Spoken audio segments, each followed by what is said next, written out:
హర్యానా మాజీ గవర్నర్ బండారు దత్తాత్రేయ ఆధ్వర్యంలో రామ్నగర్లోని తన నివాసంలో చేనేత దినోత్సవం నిర్వహించారు.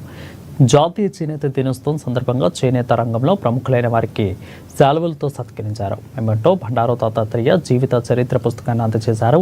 ఇక భారతీయ సంస్కృతికి గ్రామీణ జీవితానికి అద్దం పట్టేలా వ్యవసాయం తర్వాత అతిపెద్ద పరిశ్రమ చేనేత అని అన్నారు. చేనేత కార్మికుల దీన దుస్థితి నుంచి కాపాడడానికి అనేక చర్యలు చేపట్టాల్సి ఉందని తెలిపారు.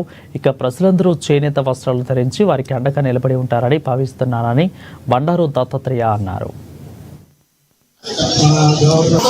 మన ఉనికిని, వస్త్రాన్ని అంటే మన భాష, వేషం లేకుండా కులం, మతం ఏం చెప్పకుండా కూడా ముందు భారతదేశం అన్న ఉనికిని కానీ మన ప్రాంతం ఉనికిని కానీ తెలిపేది మన వస్త్రమే. అట్లాంటి వస్త్ర నేతలకు, చేనేత నేతలకు అందరికీ చేనేత దినోత్సవ శుభాకాంక్షలు. జై హింద్.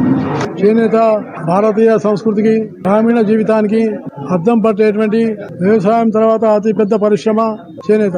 అలాంటి చేనేత రంగాన్ని ఉపాధి కార్యక్రమం, దాంతోపాటు చేనేత కార్మికుల యొక్క దుస్థితి నుంచి వాళ్ళని కాపాడడానికి అనేకమైనటువంటి ఒక చర్యలు చేపట్టాల్సిన అవసరం ఉంది. ఒకటి, వాళ్లకు నూలు, దారము, రంగులు ఇలాంటివన్నింటినీ కూడా సబ్సిడీ రూపంలో వాళ్ళకు అందజేయాల్సిన అవసరం ఉంది.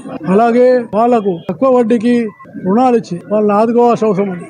ఎవరైతే ఇక్కడ నేను సన్మాన రైతులు ఉన్నారో వాళ్ళకి ఇంకా గుర్తింపు తీసుకొచ్చి వాళ్ళని క్రియాశీలకులుగా చేసి వాళ్ళ యొక్క సంపూర్ణమైనటువంటి సాంకేతిక పరిజ్ఞానాన్ని ప్రభుత్వం ఇంకా ఉపయోగించుకోవాలని నేను కోరుతూ, చేనేత దినోత్సవం నిజమైన దినోత్సవం అంటే దీన్ని ప్రజల్లోకి తీసుకెళ్లాలి. స్వదేశీ భావన, మహాత్మా గాంధీ ఇచ్చినటువంటి పిలుపు అవుతుందో చేనేతకు చాలా అవసరం.